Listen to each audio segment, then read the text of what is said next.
நம்ம சேனல்ல பயோகிராஃபிலாம் பார்க்குறோம். அந்த வகையில இன்னைக்கு யாருடைய பயோகிராஃபின்ட்டு எல்லாரும் தம்ப வச்சு கெஸ் பண்ணியிருப்பீங்க. ஆமாங்க. நடிகை ஸ்னேகா அவர்கள பத்தி தான் எல்லாரும் இந்த வீடியோல பார்க்க போறோம்.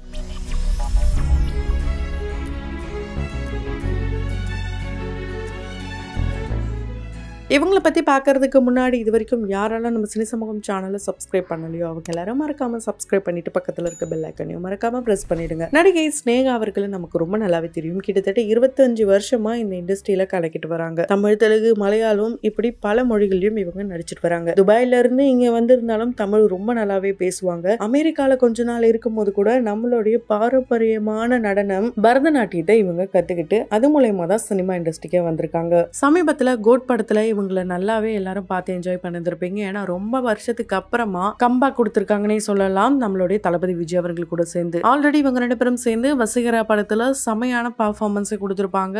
இந்த படம் கமர்ஷியலா வெற்றி பெறல அப்படின்னா கூட மக்கள் மனசுல நீங்காத இடம் பிடிச்சிருக்குதான் சொல்ல முடியும். அந்த அளவுக்கு இந்த படத்துல வந்த ஒவ்வொரு சீன்ஸும் அண்ட் வடிவேல் சாரோடைய காம்பினேஷன் எல்லாமே சூப்பர் ஹிட்டுங்க. அதனால என்னவோ இப்போ ஒவ்வொரு நடிகைகளும் ஆரம்பத்துல இருந்து அவர் கூட பேர் பண்ணவங்க திரும்பவும் பேர் பண்ணிட்டு வராங்க. அந்த வருஷத்துல த்ரிஷா அவர்கள் கூட சேர்ந்தும் படம் பண்ணிட்டாரு. இப்போ கோட் படத்தை பார்க்கும் போது வசீகரா பார்ட் 2 பார்த்த மாதிரி தான் இருக்குன்ட்டு நிறைய பேர் கமெண்ட் பண்ணிட்டு வராங்க. அந்த வகையில உங்களுக்கு கோட் படத்தை பார்த்தா வசீகரா பார்ட் 2 மாதிரி இருக்கா என்னன்றத கமெண்ட் பாக்ஸ்ல கமெண்ட் பண்ணுங்க. இவங்க தல அண்ட் தளபதி 2 பேர் கூட சேர்ந்து நடிச்சிட்டாங்க. இதுல தளபதி அவர்களை பத்தி என்ன சொல்லியிருப்பாங்கன்னா, அவர் ரொம்பவே டவுன் டு எர்த் பர்சன். அதனாலதான் என்னவோ அவர் கூட நடிக்கிற எல்லாரையுமே அவர் ரொம்ப நல்லாவே பார்த்துப்பாரு. தலையா இருக்கட்டும் தளபதியா இருக்கட்டும் 2 பேருமே மாஸ் தான் அப்படின்ற விஷயத்த அவங்க சூப்பராகவே பேசியிருக்காங்க. ஸோ இவங்க பார்த்தீங்கன்னா புதுப்பேட்டை இந்த படத்துல ஒரு வித்தியாசமான ரோல் எடுத்து நடிச்சிருப்பாங்க. அதை பார்க்கறதுக்கு என்ன இவங்க இந்த ரோலை பண்ணியிருக்காங்கன்னு ஒரு சில கருத்துக்கள்லாம் அப்ப வந்திருந்தாலும் ஓவரால் அந்த த்ரூ அவுட் த மூவி பார்க்கும்போது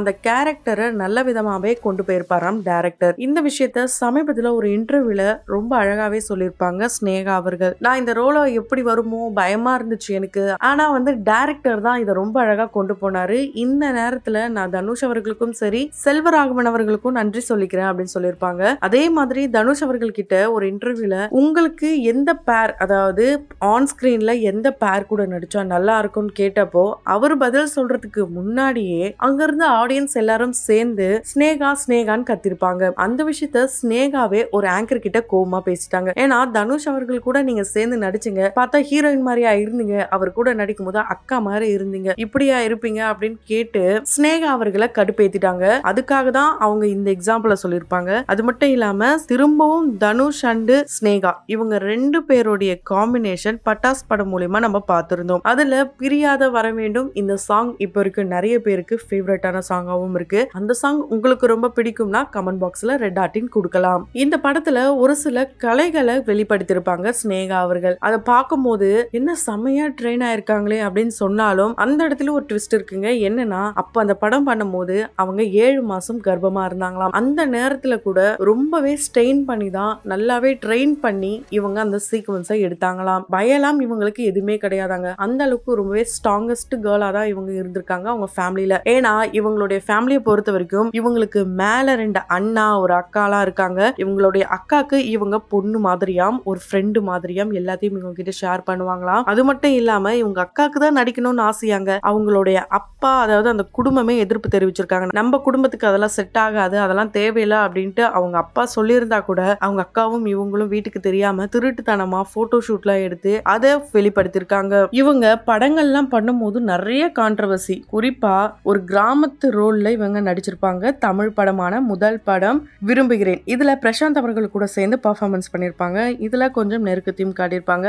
அந்த வகையில பிரசாந்தும் இவங்களும் காதலிக்கிறாங்கன்னு சொல்லி நிறைய சர்ச்சைகள் வந்தது. அது மட்டும் இல்லாம இவங்க யார் கூடலாம் நடிக்கிறாங்களோ எல்லாருக்கூடயும் சர்ச்சை தாங்க. அந்த மாதிரி தான் ஒரு இயக்குனரெல்லாம் வச்சு இவங்களை அப்படியே மன உளைச்சலுக்கு ஆளாக்கிட்டாங்க. இவங்களை பத்தி ரொம்ப தரைக்குறைவா தவறான விஷயங்கள் எல்லாம் பரப்புனாங்க. அப்பெல்லாம் கூட வீட்டுல இருக்கிற எல்லாருமே மன உளைச்சலுக்கு ஏற்பட்டாலும் இவங்க என்ன பண்ணிருக்காங்கன்னா ரொம்ப ஸ்ட்ராங்கா அதுக்கு ரிப்ளை பண்ணிருக்காங்க. யார் வேணாலும் என்னை பத்தி தப்பா எழுதட்டும், ஆனா என்ன சுத்தி ஒரு சர்க்கிள் இருக்காங்க, ஆனா அந்த சர்க்கிளுக்கு என்னை பத்தி தெரியும், நான் என்ன பண்றேன், யாரு கூட எப்படி நடிக்கிறேன் எல்லாமே தெரியும், அவங்க என்ன அக்செப்ட் பண்றாங்கன்னும் போது யாரை பத்தியும் நான் கவலைப்பட விரும்பலன்ட்டு ரொம்ப போல்டான ரிப்ளை கொடுத்திருக்காங்க. அது மட்டும் இல்லாம இவங்க ரொம்பவே ஸ்ட்ரெயிட் ஃபார்வர்டாங்க. அது நல்லதா இருக்கட்டும் கெட்டதா இருக்கட்டும் எல்லாத்தையுமே ஸ்ட்ரெயிட்டா சொல்றதுனாலயே நிறைய பேருக்கு இவங்கள பிடிக்கவே பிடிக்காதாம். அதை இவங்களுக்கு நேராவே நிறைய பேர் சொல்லிட்டு போயிருக்காங்களாம். அது மட்டும் இல்லாம இந்த விரும்புகிறேன் இந்த படத்துல பாத்தீங்கன்னா 2 சீக்வன்ஸ் ரொம்பவே முக்கியமான சீக்வன்ஸா. அதுல தீப்பற்ற மாதிரியான ஒரு சீக்வன்ஸ் வரும். அதுல ஒரிஜினலாவே இவங்களுடைய உடம்புல தீ பத்துக்குச்சாம். அதெல்லாம் அணைச்சு ஒரு 1/2 ஹவருக்கு அப்புறம் தான் சீக்வன்ஸே எடுத்தாங்களாம்.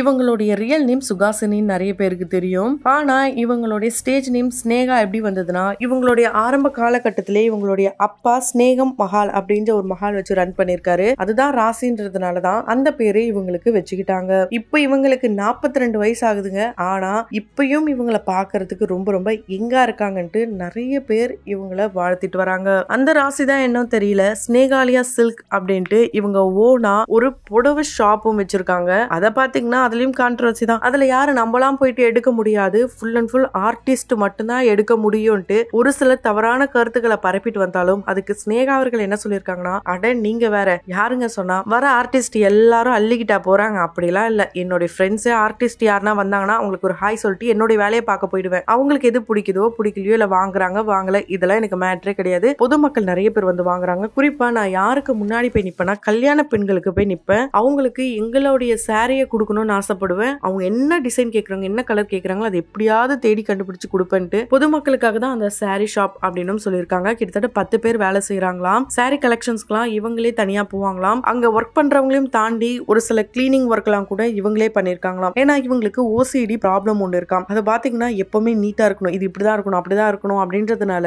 யார் பண்றாங்க இல்லையோ இவங்க அந்த ஒர்க்கை கரெக்டா பண்ணிடுவாங்களாம். நம்ம எல்லாருக்கும் தெரியும் பிரசன்னா அவர்களுக்கும் இவங்களுக்கும் ஒரு சில வயசு வித்தியாசங்கள் இருந்தாலுமே நிறைய பிரச்சனைகளை கடந்துதான் இந்த திருமணம் நடந்தது. இப்ப இவங்களுக்கு ஒரு மகன் மகள் 2 பேரும் இருக்காங்க. அச்சமுண்டு படத்துல 2 பேர் நடிக்கிறதுக்கு முன்னாடி மோதலா இருந்தது, அதுக்கப்புறம் காதலா மாறிச்சு.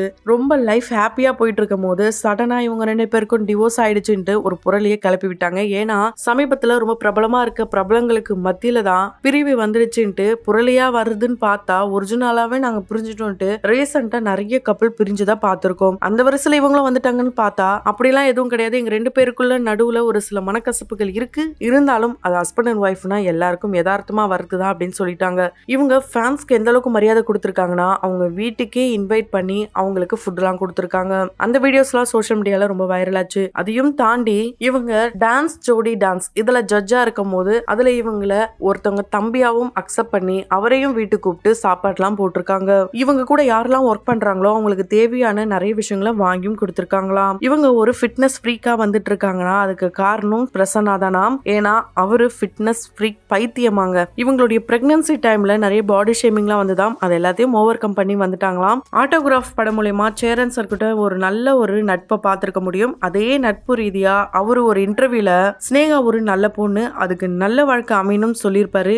இப்போ ரியலாவே எல்லாரும் கண்கூடா பார்த்துட்டு வாழ்த்திட்டு வராங்க. வாழ்ந்தா இவங்கள மாதிரி வாழணும்னு சொல்ற அளவுக்கு வாழ்ந்துட்டு வராங்கன்னே சொல்லலாம். இவங்களுக்கு சின்ன வயசுல நிறைய ப்ராப்ளம்ஸ் வந்திருக்காம், நிறைய ஹர்ட் ஆயிருக்காங்களாம், லவ் பிரேக்கப்லாம் நடந்திருக்காம், பிசினஸ் ஃபெயிலியர் ஆயிருக்காம், நெகட்டிவ் ரோல் பண்ணணும்னு ஆசையா, மூவிஸ்ல பாட்டு பாடணும்னு ஆசையாம். இது எல்லாத்தையுமே இவங்களுடைய கணவர் கிட்ட தான் ஓபன் அப் பண்ணிருக்காங்க. இவங்களுடைய பேச்சு பாத்தீங்கன்னா ரஜினி சார் மாதிரி ரொம்ப ஸ்பீடா பேசுவாங்களா. டப்பிங் ஆர்டிஸ்ட் டப் பண்றதுக்கு ரொம்ப சிரமப்படுறாங்கன்ட்டு இவங்க கூட ஒர்க் பண்ற நிறைய பேர் சொல்லியிருக்காங்களாம். ஸ்னேகா அவர்கள் இது வரைக்கும் நிறைய படங்கள் பண்ணிருக்காங்க. அந்த வகையில உங்களுக்கு இவங்களுடைய நடிப்புல வெளியான எந்த படம் ரொம்ப பிடிக்குமோ அதை கமெண்ட் பாக்ஸ்ல கமெண்ட் பண்ணுங்க. அடுத்த ஒரு பயோகிராஃபில வந்து பாக்குறேன். அதுக்கு முன்னாடி தொடர்ந்து பயோகிராஃபில பார்த்து என்ஜாய் பண்ணணும்னு நினைச்சீங்கன்னா உடனே நம்ம ஸ்ரீ சமூகம் சேனலை சப்ஸ்கிரைப் பண்ணிட்டு பக்கத்துல இருக்க பெல் ஐகானையும் மறக்காம பிரஸ் பண்ணிடுங்க.